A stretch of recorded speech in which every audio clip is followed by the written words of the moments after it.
আপনারা শাসন ব্যবস্থার মোর এক্সিকিউটিভ দিক, এখানে বেসিক জিনিস ঠিক হলো, ওটা নিয়ে ঠেকবে না, এখানে আমি ডিবেট করতে চাই না।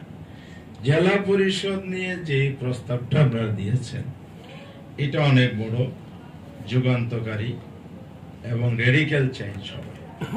এত বড় পরিবর্তন আসার আগে আমাদেরকে ভাবতে হবে এটার মধ্যে যে জটিলতাগুলো তৈরি হতে পারে সেগুলো কিন্তু আলোচনায় আসে নাই।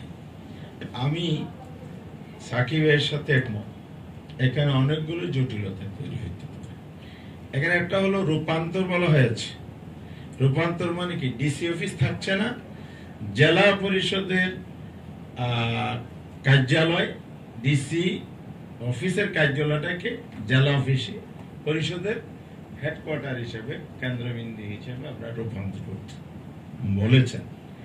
তাহলে আমাদের দেশে একটা হলো রেগুলেটরি অথরিটি আর একটা হলো ডেভেলপমেন্ট ফাংশন। এই দুই সিস্টেম যদি আমরা সামনে রাখি তাহলে এখানে আপনি ডেভেলপমেন্ট অথরিটি হিসেবে বা ফাংশনেবল করার জন্য জেলা পরিষদ থেকে ইউনিয়ন পরিষদ পর্যন্ত স্থানীয় সরকার ব্যবস্থা টোটালটাকে আপনি ডেভেলপমেন্টে নিয়ে যেতে পারেন।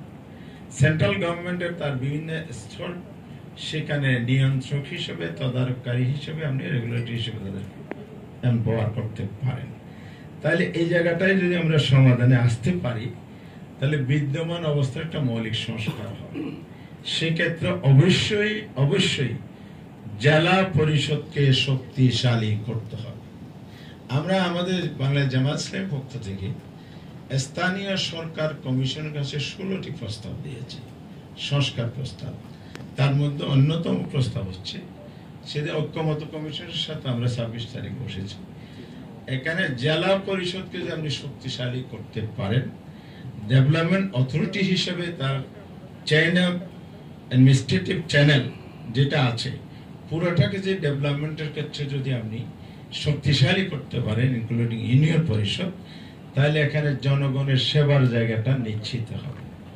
এখানে যেটা হয় বিদ্যমান ব্যবস্থায়, এখানে এমপির হস্তক্ষেপ, আমি নিজে আসামি এই জায়গায়,